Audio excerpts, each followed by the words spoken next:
Three men went into the deep woods seeking solitude. What they found instead was proof that in the darkness between the trees, they were never truly alone.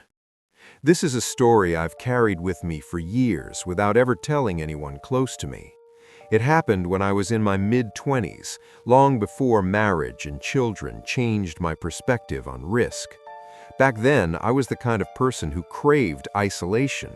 Several times a year, I'd drive to some remote trailhead in the Appalachian backcountry and hike miles off any marked path, spending days completely disconnected from civilization. No cell service, no people, just me and the woods. My friends thought I was insane. Looking back, maybe I was. This particular trip took me to the Cherokee National Forest, and it fundamentally altered how I view wilderness forever.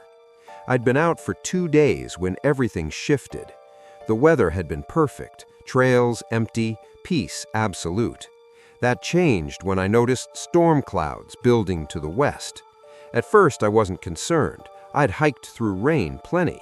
But within an hour, the wind intensified dramatically, and temperature dropped so fast I had to stop and layer up. By the time rain started, I was desperately seeking shelter in an exposed section of trail.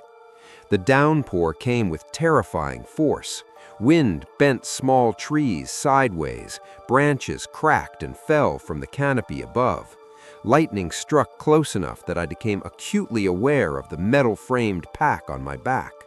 I pushed forward, soaked to the bone, scanning desperately for anything resembling cover.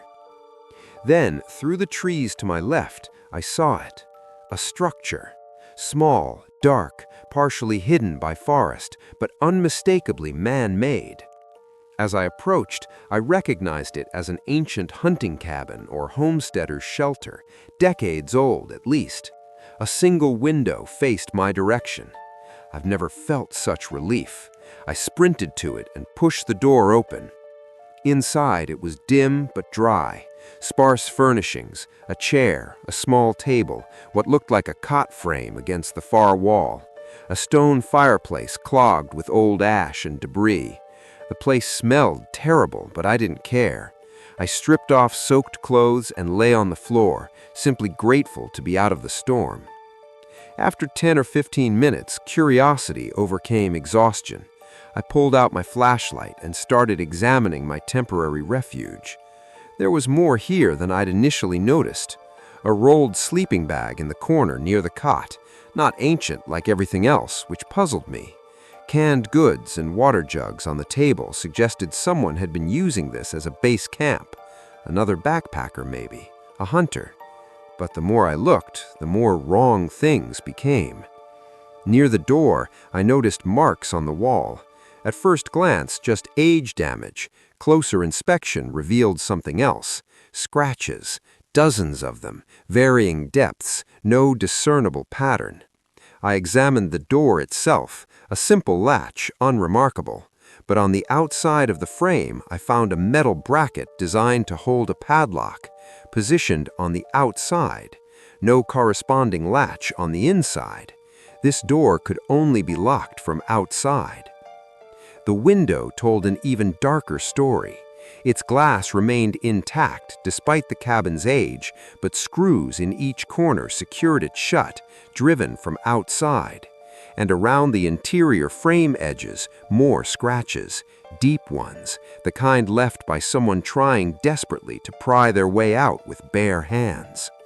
The truth hit me like physical force. Someone had been imprisoned here, trapped deliberately. I should have left immediately, but a voice in my head insisted whatever happened here was long past. Everything felt old, ancient even. The sleeping bag, though newer looking, was stiff with gust, and returning to that storm seemed unthinkable, so I stayed. Time passed, an hour, maybe more. The storm intensified, rain on the metal roof so loud that nearly everything drowned. That's probably why it took me so long to notice the other sounds. Scratching, scraping, coming from somewhere along the cabin's left wall. At first, I told myself it was branches, but I couldn't remember any foliage low enough to touch the exterior. Then 2 heavy thumps landed on the porch. Not storm sounds. I stood, frozen, staring at nothing, trying to listen through the rain's assault. My eyes drifted toward the window. I couldn't bring myself to look through it. If someone was out there, they'd be looking back. After what felt like forever, I started to relax. Storm sounds, animal maybe, nothing more. Then pressure hit the door, someone leaning their whole weight against it from the other side. Wood creaked, the latch rattled once, then released. My heart exploded into overdrive, and in that moment, a terrible realization crystallized. Why would anyone be outside in this storm, circling the cabin, testing walls, without simply coming in? The door wasn't locked, nothing prevented entry. Unless whoever was out there didn't want to come inside. Unless the whole point was to keep me trapped, just like whoever was here before. I don't know if that conclusion was rational or pure spiraling terror, but I decided right then I was leaving. Storm be damned.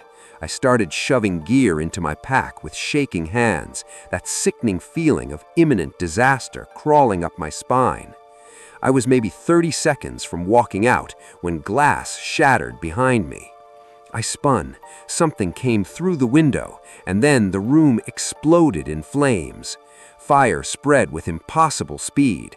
1 second I stood in darkness, the next the walls were engulfed. Heat slammed me like a physical wall. I lunged for the door. It wouldn't budge, jammed from outside. I threw myself against it with everything I had, and it gave, collapsing off its hinges, sending me sprawling into the mud. I scrambled up and ran, blindly, wildly, through rain and darkness, desperate to put distance between me and that inferno. Something tackled me from behind. I hit the ground hard, a body landed on top of me, and suddenly I was fighting for my life, clawing, kicking, screaming. My attacker yelled too, trying to get me in a chokehold, gouging at my eyes, pulling my hair. Spots formed in my vision. With a surge of desperate strength, I pushed him off, stumbled upright, and ran again. Behind me, inhuman screaming. I glanced back twice. The first time, I saw the cabin fully engulfed, a fireball seared into my memory forever. The second time, its glow still visible through trees, but smaller. I kept running. I didn't stop until my legs gave out. I found shelter beneath a tangle of fallen trees, crawled into the gap, and collapsed. I couldn't feel my body. Fire, rain, attack, all of it had rendered me numb. I sat in that crouched position, focusing only on breathing. Hours passed. Eventually, sensation returned, and with it, the understanding that I would move or die. Whoever had attacked was likely still searching. I got up and walked. I don't know how I survived that night, but I did. I stumbled onto a trail and followed it until I reached a road, a random trailhead, and eventually a stranger who drove me to the hospital. Second-degree burns on my forearm and neck. Smoke inhalation the doctor said could have been far worse. Healed eventually, but the scars remained, physical and otherwise. Someone had set that cabin on fire intentionally to kill me. In a thunderstorm with a metal roof, that wooden structure shouldn't have gone up that fast unless the wood had been treated, prepared. The attack, the chase, it all pointed to something premeditated. I reported what I could to the police, but I was in an unmapped section of forest. Nothing came of it. The woods don't keep secrets, they keep prisoners.